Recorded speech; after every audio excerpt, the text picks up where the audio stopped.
Good. I hereby call to order this meeting of the Arizona Boxing and Mixed Martial Arts Commission. Today is Wednesday, September 4th, 2019, and the time is 10 a.m. Would those commissioners that are in attendance please state their name and whether they're here in person or via telephone? This is Commissioner Scott Peters, and I'm participating in person. This is Joe Pennington. I'm participating by telephone. And I am Scott Fletcher, and I too am in person. Item B is our license applications. B1 is the 2019 Professional Boxers Renewal License Application of Mr. Sergey Lyakovich per ARS Sections 5-227, 5-228, and AAC R19-2-C604 for persons over the age of 36. Mr. Lyakovich, are you on the phone, sir? Yes, I'm here. Okay, great. Thank you so much for calling in. Mr. Meneses, will you speak to Mr. Lyakovich's application, please? Yes, sir. Mr. Lyakovich is an overage fighter with a current pro record of 27-7. He is a former world title holder. He competed some sparring for the commission in front of one of our referees, who documented that he does participate in cardio and strength and conditioning and does approximately 5 rounds of sparring and 4 rounds of mitts every time he works out. He sparred for approximately 5 rounds. The referee who witnessed him said that he was in great shape, probably the best shape he's ever seen him in, and he looked definitely ready to compete. He has submitted all of his paperwork, application, physical, medicals, blood, EKG, and I believe we even got an MRI from him, which is not required, but he still did it at the doctor's request, and our doctors have reviewed it, so there's no derogatory remarks on the MRI. With everything being turned in, I do recommend that we approve him. Very good, thank you. Commissioners, questions, thoughts for Mr. Lyakovich? Mr. Chairman, I have none. I have none. Okay. I have none either. The chair would be open to a motion if there is one. Yeah, Mr. Chairman, I move that we approve the 2019 Professional Boxers Renewal License Application of Mr. Sergey Lyakovich per ARS 5-227, 5-228, and AAC R19-2-C604 for a fighter over the age of 36. Mr. Chairman, I'll second the motion. We have a motion and a second. All those in favor signify by saying aye. Aye. Aye. Aye. Do you want to take a roll? Okay. That motion carries unanimously. Mr. Lyakovich, best of luck. Looking forward to seeing you. That's next Saturday, correct? At Westworld? That's going to be an interesting card. Yes, thank you, thank you. Thank you. You take care. Good luck. We'll see you next Saturday.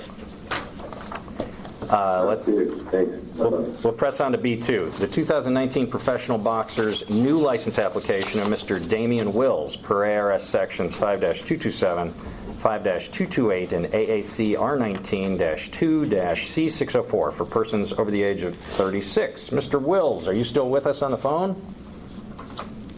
Yes, sir. Awesome. Thank you. Thank you for calling in. We appreciate your time. Mr. Meneses, will you speak to Mr. Wills' application, please? Yes, sir. Mr. Wills is an over-the-age fighter over the age of 36. He has submitted his physical and his eye exam, as well as his blood work and a EKG with a clearance note from the doctor. As noted in an email sent to the commission prior to the meeting, the application submitted was not submitted within the deadline, so it shouldn't have been considered as part of this packet. But we do know that it will be submitted after this meeting. So I watched him work out last week. We did about 4 rounds. I think he looks pretty good. He's a heavyweight fighter who runs, does elliptical, works out, doing every other day, doing push-ups and other strength and conditioning training, including sparring 3 times a week. He had some very powerful punches, and he had an immense amount of strength in the sparring that I went and watched him. He looked good, and I would recommend that we approve him. Thank you. Commissioners, thoughts, questions for Mr. Wills?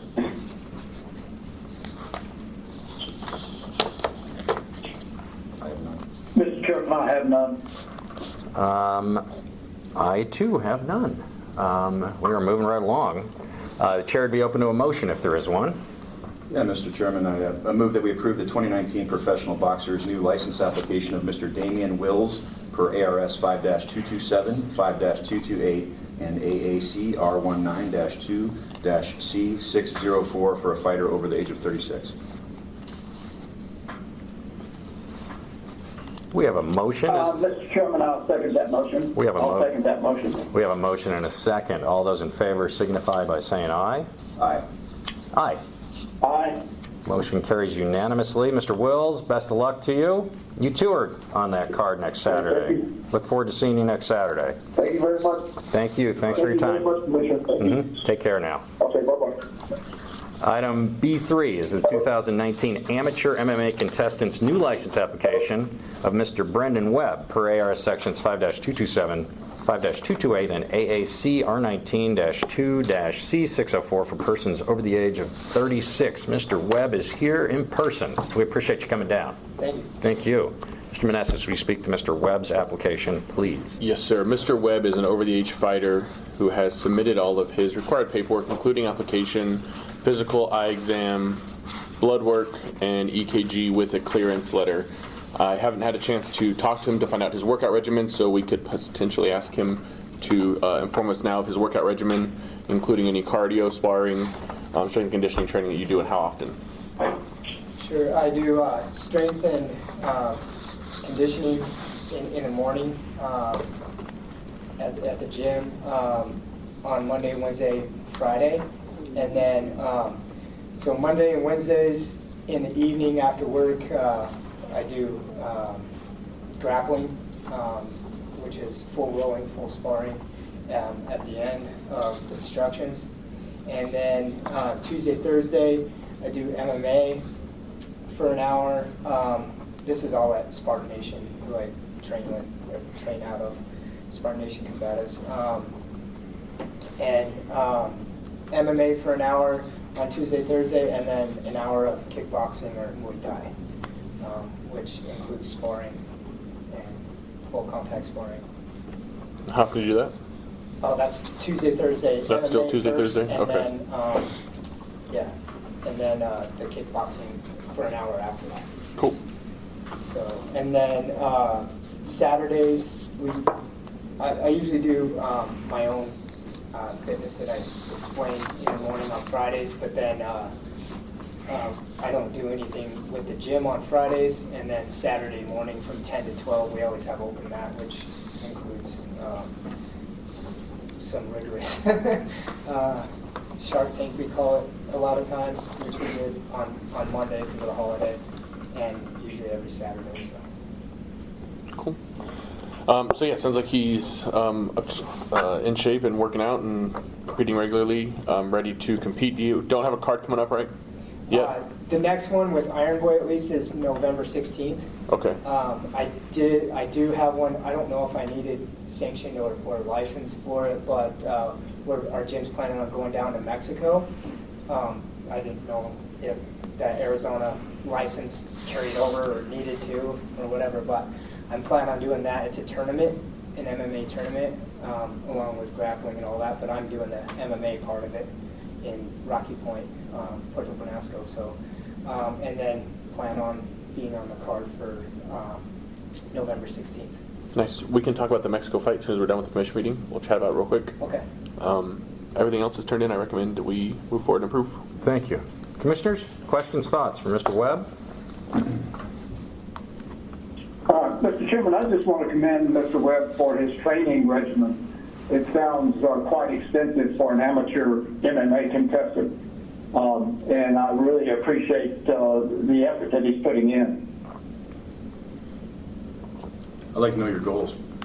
My goals? Yeah. Well, it is quite an effort to keep up with these young kids, but my goals are basically just do my best in every opportunity that I have, every competition, and see where that takes me. And I plan on, in the short time in the future, going pro as soon as I can, just with the full support of my great coaches and everything like that. So. Great. Mr. Webb, Is there a weight that you hope to compete at? 170 Okay. is where I'm shooting for right now. I did have goals of getting down to 155, but that's a pretty big cut. But I think it's possible. It's just, What are you walking around at? about 180, 185. Okay. Okay. Any concerns about a cut to 170? Oh, not at all. Yeah. That's pretty easy. Yeah. I was, obviously, I'm a little unsure would probably be the right word for 155, but 170 is definitely doable. I did it before for a NAGA competition, and it's actually, I think, 168 or something like that, but I cut that fine. How soon do you start cutting those 15 pounds? We usually have a 6-week camp, but I usually kind of trim down my diet, don't do much different, still train the same way, and then I really, about two and a half weeks out, I start really watching what I eat and stuff like that, cutting it back. Good. Drinking a lot of water about those week and a half, 2 weeks before. Very good. Any other thoughts? A motion, perhaps?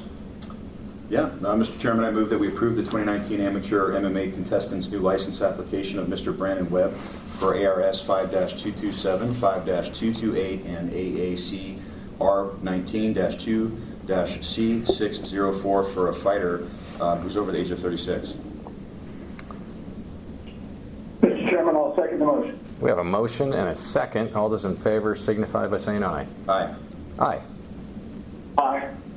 Motion carries unanimously. Congratulations, Mr. Webb. Thank you. Yeah. Good luck. Yeah. Just have a Thanks seat so for much. 2 minutes. I'll talk to you in a second. Okay. Thanks. Let's head into C, our event reports. The following events were approved by the Executive Director from August 14th, 2019 to September 3rd, 2019. One is a request from Fight Hard Promotions for approval of their 2019 boxing event to be held at Tradiciones, Phoenix, Arizona on October 18th, 2019. Two was a request from Ringside Promotions to change the dates on the following MMA events from September 14th, 2019 to October 5th, 2019 at Twin Arrows Casino in Flagstaff, Arizona. And B, from September 28th, 2019 to a date to be determined at Paradise Casino in Yuma, Arizona. So number one, Fight Hard. They're starting to work on their card now. They're the ones that we just approved the last commission meeting. Their matchmaker, Chris Vasquez, previously worked with another promoter, so I have faith that they'll do a decent job, good job, and Fight Hard's been a promoter with us before, so I have no concerns there. Ringside had to move the date of the Twin Arrows at the casino's request due to the IGA not being completed by the tribe in time. However, it is in the packet to be reviewed today, and once we sign it, they're ready to move forward on that secured date of October 5th. The September 28th is contingent on the IGA being finalized with the Kashan tribe down in Yuma. We have not heard back from them. We sent them our draft of the IGA, and their legal counsel has been reviewing it, but has not reached back out to us. So now it is just in limbo. So as soon as that is finalized, then the casino will move forward on the secured date for that. Okay, terrific. Thank you. Commissioners, any thoughts? There being none, let's head into D, our information reports. D1 is the 2019 event schedule. Mr. Manassas? Yep, so here's the schedule updated as of now. This weekend we have King of the Cage out in Parker. Carlo and I are heading out on Friday. Next week we have Thunderbolt, that is the other new promoter, out at Westworld. That is expected to be a televised event, a primarily heavyweight card. They're looking at 6 to 8 bouts right now. Of those, all except for one will be heavyweight. The other one is Mr. Carbajal and a to-be-determined opponent. Sounds like that might be a WBC belt that night as well. I'm actually talking with the WBC now, and whether or not they are sanctioning a fight next weekend. The other events are the ones that were on there prior, but got moved, so that's freed up September a little bit. October's still looking to be pretty busy. We have Twin Arrows, October 5th. We have the 12th, we have one event, boxing, Iron Boy, and then the Sunday we have the State Fair with Ruff. Then we have the Fight Hard October show, and then Ruff is planning on having their Wild Horse Pass show out on the 25th of October. That is also contingent upon the IGA being finalized with Gila River. Same thing, that is in their council's hands. We've already gone back and forth and done our edits. It is just waiting to be approved before the tribal council. November, definitely some more events than we had last year in November. We have Iron Boy on the 16th, MMA. We have LFA returning on the 22nd. And we have Thunderbolt doing their second show solo on the 30th out at Westworld. Nothing for December as of right now, but I am hearing word that the 6th and 7th is being eyed. And we are looking at potentially the 14th for our commission meeting and training of all of our officials. Terrific. Commissioners, questions about the schedule? Just one question for Mr. Menezes. Sure. Mr. Menezes, the event on the 14th, what time does that start? For next Saturday? Yes. Yeah. Thunderbolt? Yep. Yeah, we haven't gotten the times on that yet. We should be getting that by the end of this week or early next week. We'll be getting it and we can send it out. You know, I did look at it If you online. would, please, I appreciate that. Sure. If you look at it online, they say doors open at 4, which seems a little early, but are there only 6 fights on the card? Their card is, right now they have 3 completed fights. They're still waiting to match the other ones. They have, their whole left side of the roster has about 8 to 9 fights, but on the right side they only have about 3 to 4 match fights. And We're they're still trying to working. find heavyweights to plug into this. And they're card. already flying, I think, 4 of them in. Mr. Sergey Lakovic and Yeah. Mr. Wills are both flying in from out of state, and they have 2 or 3 others flying in from other states as well. And it's they a- are not caving on wanting to only do I heavyweights. saw Tyrell Fortune's on the card. Yeah. Yeah. Yeah, still on the card. Yeah, It's a he's really- Last week. Yeah. It's an exciting card if it gets filled out. My other question relates to Keenan. We have a history of 10 days out having no idea who he's going to fight. Which is kind of the path they're trying to go now, and we're trying to stop them. They had already gotten approval from the WBC to do a regional belt of a fighter. So Keenan right now is, I think, 18-1-1. The fighter they had looked at pairing him with was 16-2, not a bad match. The fighter they are now wanting to pull and change out is like 23-29. And so I contacted the WBC to ask if they are still wanting to sanction that fight as a title fight, with going from somebody who was 16-2 down to 23-29. That doesn't really seem like that meets the qualifications of the WB standard for world title belts. So the WBC was unaware of that potential change, so they are also trying to look into why that potentially came up. And I'm It's pretty unfortunately not the first time that we have swapped out opponents. It might be the 12th time. It will probably be the last. Okay. I will let you know that. I feel very comfortable having you at the helm and keeping an eye on this, but my goodness, every time we have a guy. The promoter that's in charge of the Keenan fight is well aware that we are definitely All right. watching how they are trying to select the All right, opponents. please, and I know you will. I don't need to tell you, but it keeps me up at night. Because the guy who's 16-2 will never fight him. Yeah. He'll always be a week out on the card Yep. and then disappear. Yep. So, And then you get this tomato can that comes up the week of. exactly. Find a tomato can with a better record. 23-29. That is that's quite a record. We'll title it. Yeah. Any other thoughts or questions about the schedule, commissioners? Okay, let's. I don't have any, Mr. Chairman. Okay, thank you. D2 is our 2019 commission meeting schedule. Mr. Meneses. Yep, so it looks like it's still in place. Our last update was changing the meeting from the next week to today. Still tentatively looking at October 9th, November 13th, and December 18th. December 18th really is just going to be for any promoters that go ahead and submit their stuff for the next licensing year, or any overage fighters that submit in time for the next licensing year, which we can start accepting on December 15th. If we don't have anything submitted by December 15th, I anticipate canceling that December meeting, as it would not be necessary. We would just do an early January meeting and process all the new renewals. Fair enough. So we're down to about 2, maybe 3 meetings. Okay, we're in the home stretch. It's going to start cooling off too, right? Yeah, hopefully. Not up here, maybe in Tucson. Have you been to Colorado? Oh, yeah, I know. We'd start. Smoking something funny? Yeah, I know. It's September 4th, isn't it? Okay. At the November 13th meeting, I'll start talking about it cooling off. How about that? Sounds good. Okay. Sounds good. Let's jump into our new business. E1 is pursuant to ARS Section 5-224F, the approval of the 2019 3-year intergovernmental agreement with the Navajo Nation and Navajo Nation Gaming Enterprise. Mr. Meneses. Yes, so with Ms. Wagner, when she came on board, we finalized getting the IGA set up and sent out to the Navajo Nation. They reviewed our draft. They came back with some suggested changes. We came back with some suggested changes. We ultimately agreed. They went before their board of directors last week and executed a resolution adopting a new IGA. It was unanimous in favor. The first 3 pages is their the resolution, if you're interested in reading that.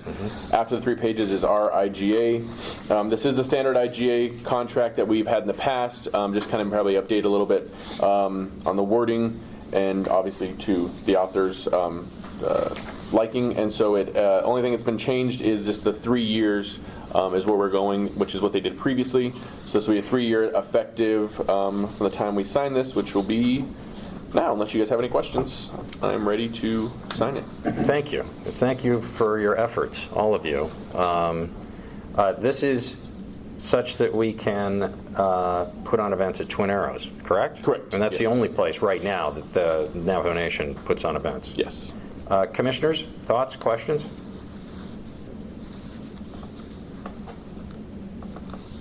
Great job. Indeed. If there are no thoughts, do I need a motion? Do I need to vote on this? I think probably motion Might as authorizes well me to sign vote on this. everything, Yeah, let me yes. just A sign it. motion would be in order. Yeah, Mr. Chairman, I move that we pursue, or that we approve the 2019 3-year IGA agreement with the Navajo Nation and Navajo Nation Gaming Enterprise pursuant to ARS 5-224F. Very good. We have a motion. Do we have a second? Who is Mr. I'm going to second that motion. Commissioner Pennington, are you still with us? Okay. Speaking of Colorado. Commissioner Pennington. Okay, well, The we line can still did- carry on with a two-man band, Yeah. can we not? Yes. We have a motion and a second. All those in favor signify by saying aye. Aye. Aye. Motion carries 2-0. And Commissioner Pennington is in the ether somewhere. Okay, great job.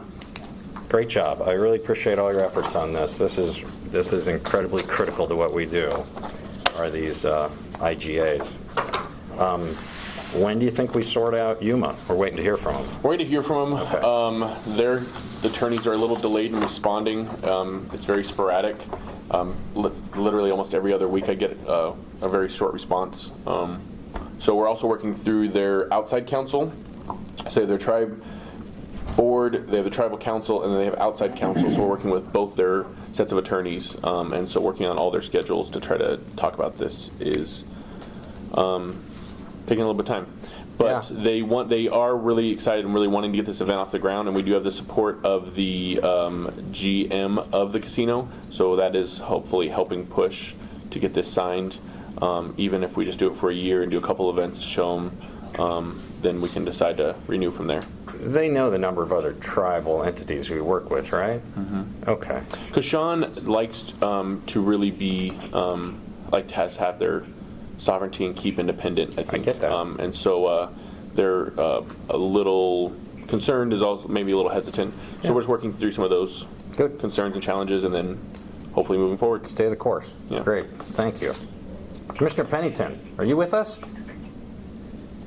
Can you hear me? Oh, we can now. We missed you for a little bit. Hello? Yes, we can hear you. Can you hear us? Oh, yeah, I had been participating. I was trying to say I agree, or I second, or I move to, that I approve the motion on the intergovernmental agreement, but for whatever reason, the sound just went away, and now it's back apparently. So thank you very much for reconsidering my participation.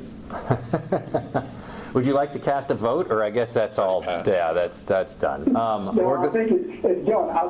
I am in favor, so Okay. but I think the vote is done. Very good. Well, we're glad to have you back. Let's continue on. F would be an executive session if there's need for one. I don't know of any need. Am I wrong? Okay. Sounds like there's no need for an executive session. G is our summary of current events. It's time for the chair or members of the commission or the executive director to give a brief summary of current events that affect the commission. Mr. Meneses, you got anything? Yeah, just real quick so you guys know, we talked about the last meeting, LFA, there was an appeal submitted on one of the fights that was stopped early due to a foul.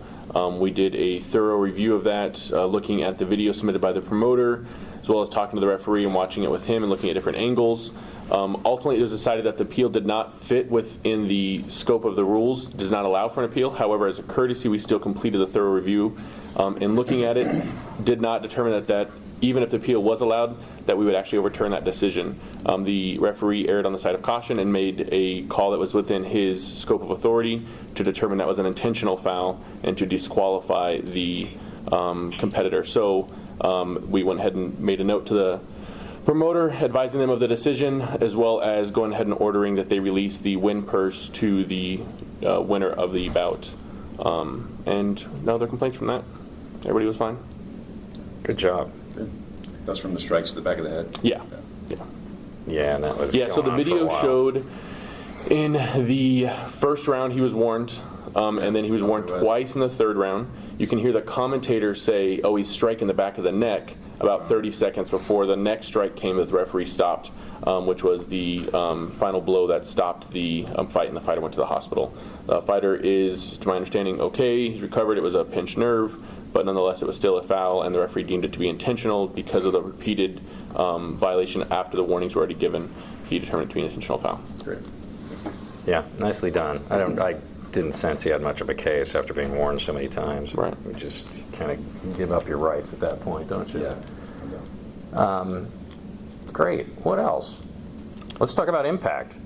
You see all that stuff we stumbled across? Yeah, so we still have to follow up with that. Mr. Peters and I have talked. We're going to be getting together soon, having a meeting, and we're going to see if we can reach out to the FastMed, as well as we were going to finalize, I think, a meeting with Mayo is still a potential, if we can.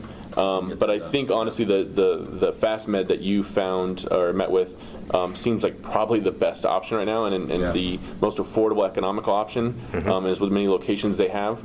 I think we just need to establish parameters, and my recommendation would be, and we can talk about this more later, my recommendation would be that we still limit it to Arizona-based fighters, because some fighters fly in, like for Thunderbolt show, the day before.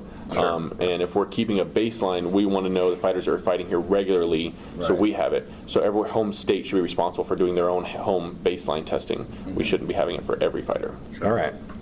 Well, also take a look at Impact doing the at-home testing now in, 24 languages? Yeah. Take a look at their website, because they've changed. They used to deal directly with neurological groups, and the tests to get marked up to significant prices, but now for $20 you can go online and take it. Yeah, and so I think that's with a great. We can laptop. offer the two options. If you don't have a computer, you can go to FastMed and get your physical done for about $20. Or if you have a computer, you can do it at home with Impact directly, and it's $20. Yeah. Yeah. No. What's the process there for to say that the right person took the test? That is a challenge. Question. I mean, Yeah, that is a challenge. We wouldn't know if they are doing it at home who actually is taking that test for them. But with the FastMed, it's an affordable option and it's convenient. And one of the nice thing about them is that they can post-concussion diagnose and help too.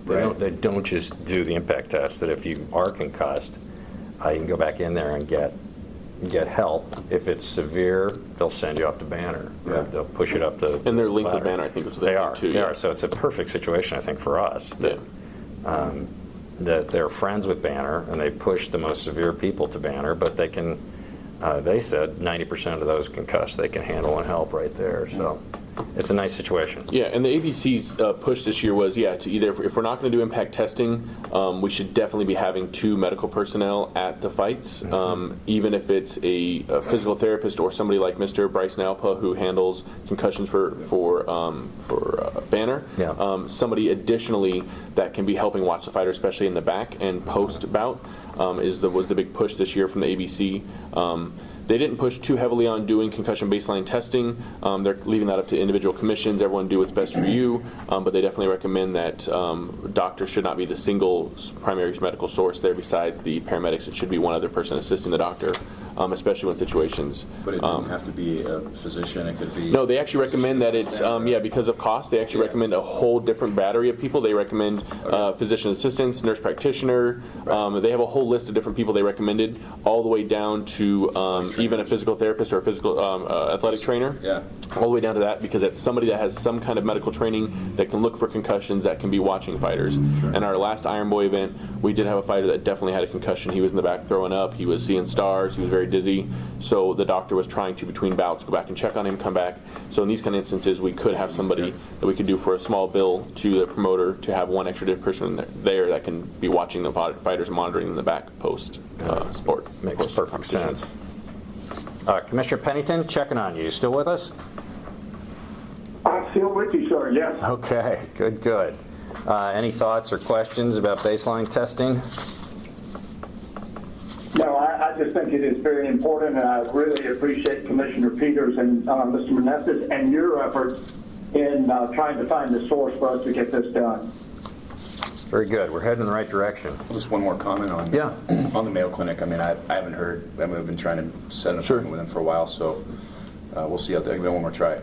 So why don't we just set a meeting, you and I, and you and I can just talk about the FastMed and the impact, and then we can, if we don't hear by Mayo by that time, we'll just keep moving forward with those two, and that way we can. I'd like to get everything rolled out to the licensees by the end of October of what we're planning on doing come January 1. So that gives them about 90 days to prepare for the change. So hopefully before then, sometime this month, we can maybe have a meeting for an hour or so, and then we can figure out what we're going to do, present it here for you guys, everyone adopts and agrees, and then we'll put it out to all the fighters effective January 1.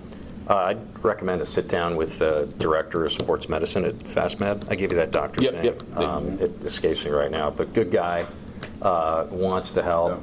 He's involved with all the smaller colleges in town, does all their stuff, they're good at this already. Perfect. Yeah. Great. But I took the card, or I took a picture of it. I got it. I sent it to you. I'll send it to you again. Really nice guy, and he wants to help, and he's reasonably priced. Everything we want. Awesome. Any other thoughts for current events?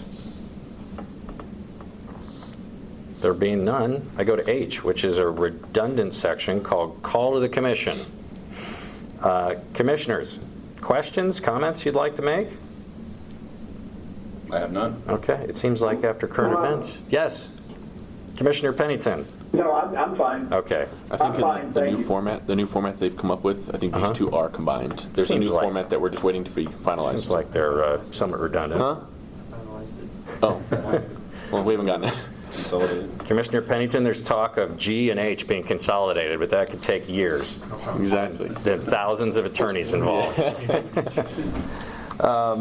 I is our call to the public. Those members of the public wishing to address the commission must identify themselves and be recognized by the chair. Would anyone like to chat with us? Manny?